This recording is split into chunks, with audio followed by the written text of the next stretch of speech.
Assalamualaikum warahmatullahi wabarakatuh. Yang saya hormati Bapak dosen selaku pengampu mata kuliah ini. Perkenalkan, nama saya Nurhalisah, kelas 01 Pendidikan Sejarah angkatan 2019. Di sini saya akan mempresentasikan mata kuliah Sejarah Indonesia Masa Kolonial sebagai tugas akhir semester ini. Nah, materi yang akan saya bawakan adalah mengenai politik etis. Pertama, mengenai apa sih itu politik etis? Nah, politik etis atau politik balas budi merupakan kebijakan yang dikeluarkan pemerintah kolonial Hindia Belanda sejak 17 September 1901. Politik etis mengawali sejarahnya dimulainya era pergerakan nasional di Indonesia pada zaman penjajahan Belanda. Lantas, apa tujuan, isi, dan dampak politik balas budi? Tahun 1830, Johannes van de Bos yang merupakan Gubernur Jenderal Hindia Belanda kala itu menetapkan kebijakan tanam paksa atau kultural stelsel. Ketika aturan ini berlaku, masyarakat Indonesia dipaksa menanam komoditas ekspor demi kepentingan Belanda. Banyak penyimpangan yang terjadi dalam pelaksanaan kultural stelsel tersebut, sehingga amat menyengsarakan rakyat. Mulai muncul kritikan dan kecaman atas pelaksanaan tanam paksa. Bahkan dari kalangan orang Belanda sendiri, sistem tanam paksa akhirnya diberhentikan pada tahun 1863. Politik etis berfokus kepada desentralisasi politik, kesejahteraan rakyat, dan efisiensi. Terkait isinya terdapat 3 program utama, yakni irigasi, edukasi, dan emigrasi. Yang pertama, irigasi. Dalam program ini, pemerintah Hindia Belanda melakukan pembangunan fasilitas untuk menunjang kesejahteraan rakyat, sarana dan prasarana untuk menyokong aktivitas pertanian, serta perkebunan diberikan, meliputi pembuatan waduk, perbaikan sanitasi, jalur transportasi, pengangkutan hasil tani, dan lainnya. Yang kedua, edukasi. Melalui program edukasi, peningkatan kualitas sumber daya manusia atau SDM, dan upaya mengurangi angka buta huruf masyarakat dilakukan. Selain itu, mulai dilaksanakan pengadaan sekolah-sekolah untuk rakyat. Akan tetapi, berdasarkan penjelasan Soehartono dalam Sejarah Pergerakan Nasional dari Budi Utomo sampai proklamasi, tepatnya 1908 sampai 1945, hanya laki-laki saja yang boleh mengenyam pendidikan kolonial kala itu, sedangkan perempuan belajar di rumah. Dan yang terakhir, emigrasi. Program emigrasi diterapkan dalam rangka meratakan kepadatan penduduk di Hindia Belanda atau di Indonesia pada kala itu.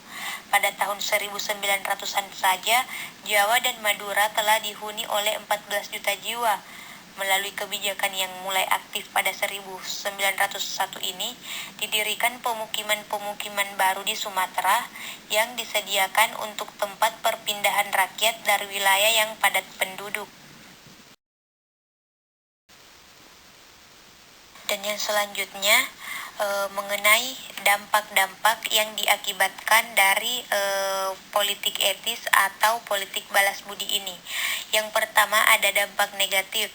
Dalam program irigasi, upaya pengairan ditujukan untuk aktivitas pertanian tidak berjalan mulus. Air yang disalurkan ternyata hanya untuk orang-orang Belanda, sedangkan kaum pribumi seakan dipersulit, sehingga menghambat kegiatan pertaniannya. Berikutnya, dalam program edukasi, pemerintah kolonial Hindia Belanda ternyata punya niatan yang buruk. Mereka ingin memperoleh tenaga kerja dengan hasil kualitas SDM tinggi, namun dengan upah yang rendah. Program edukasi yang awalnya ditujukan untuk semua golongan, pada kenyataannya didominasi oleh orang-orang kaya dan dari kalangan bangsawan saja, sehingga terjadi diskriminasi dalam hal pendidikan. Meskipun terjadi penyelewengan yang menimbulkan dampak negatif, politik etis setidaknya juga menghadirkan beberapa dampak positif bagi bangsa Indonesia. Diterapkannya politik etis memicu lahirnya berbagai organisasi pergerakan dan perhimpunan yang bersifat daerah maupun nasional di Indonesia. Beberapa di antaranya adalah Budi Utomo, Sarekat Islam, Indies Partij, dan lain-lain. Program edukasi yang diberikan dalam politik etis melahirkan kaum terpelajar dari kalangan pribumi. Mereka inilah yang kemudian mengawali era pergerakan nasional dengan mendirikan berbagai organisasi yang berjuang melalui pemikiran, pengetahuan, hingga politik.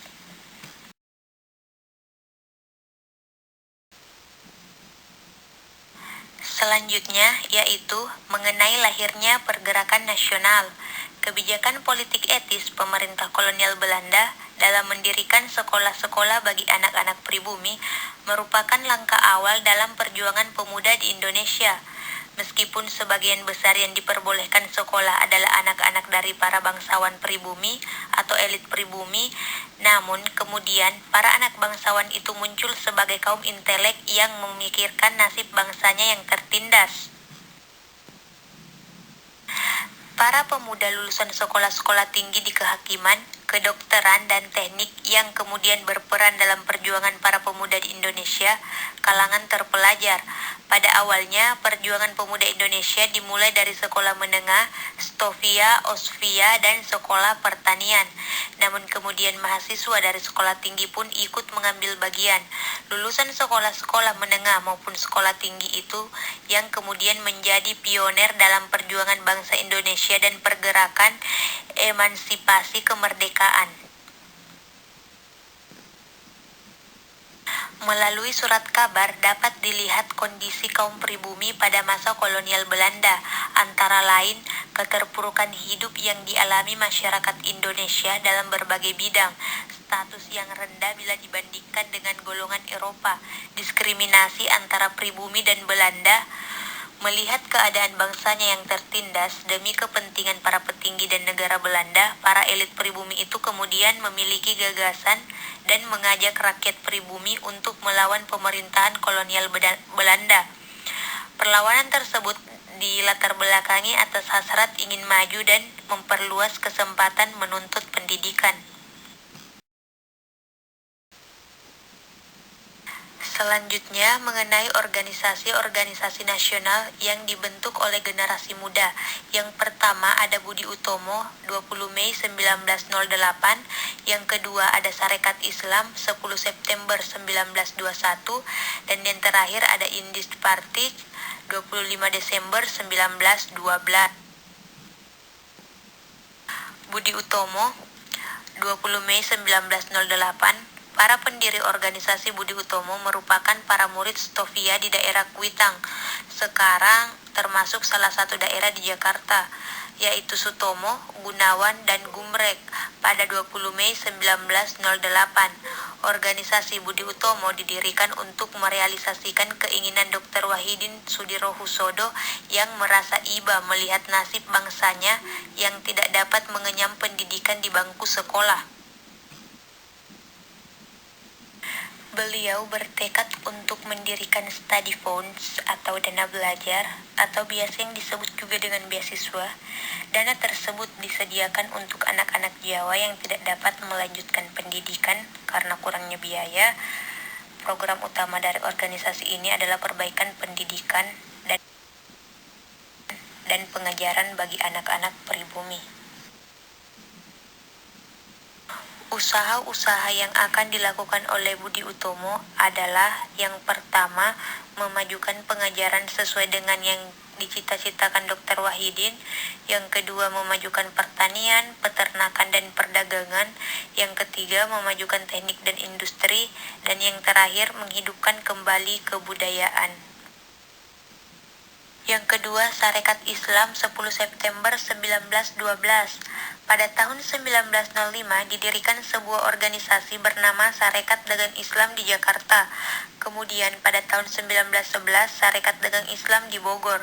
Tujuan pendirian Sarekat Dagang Islam antara lain untuk menentang kecurangan pedagang Tionghoa yang menjual bahan dagangan dengan prinsip menjual barang busuk dengan harga murah. Setelah itu Tirto Adi Suryo berkeliling Jawa hingga sampai di Solo. Di Solo, beliau membuka cabang dengan semboyan kebebasan ekonomi, rakyat tujuannya, Islam jiwanya. Hal itu adalah untuk kekuatan persatuan dan kesatuan. Perkumpulan yang didirikan di Solo tersebut diketahui oleh Haji Sumanhudi. Nama Sarekat Dagang Islam kemudian diubah menjadi Sarekat Islam. Pertumbuhan organisasi ini muncul akibat penjajahan Barat yang sangat panjang, sehingga menimbulkan semangat persatuan dan juga disebabkan oleh kesadaran Asia umumnya. Selain itu, beberapa sebab khususnya antara lain yang pertama, perdagangan bangsa Tionghoa menjadi sebuah halangan bagi perdagangan di Indonesia. Yang kedua, kemajuan gerak langkah penyebaran agama Kristen dan juga ucapan-ucapan yang menghina dalam parlemen Belanda tentang tipisnya kepercayaan agama bangsa Indonesia. Dan yang terakhir, cara adat lama yang terus digunakan di daerah kerajaan Jawa semakin lama dirasa semakin tidak sesuai. Indische Partij, 25 Desember 1912. Organisasi ini merupakan organisasi politik pertama di Indonesia yang merupakan pendukung gagasan nasionalisme politik. Penggagas berdirinya organisasi ini adalah Dois Dekker atau Danur Dirjo Setiabudi. Beliau merupakan seorang Indo yang melihat praktik perbedaan ras dan suku bangsa antara bangsa Barat dengan keturunan Indo. Organisasi ini berusaha membangun rasa cinta tanah air dari semua dan berusaha mewujudkan kerjasama yang erat untuk kemajuan tanah air dan menyiapkan kemerdekaan. Berdasarkan asas dan tujuan, Indische Partij memperjuangkan persatuan nasional. Sekian materi yang saya bawakan, lebih dan kurangnya mohon dimaafkan. Wabillahi taufiq wal hidayah. Wassalamualaikum warahmatullahi wabarakatuh.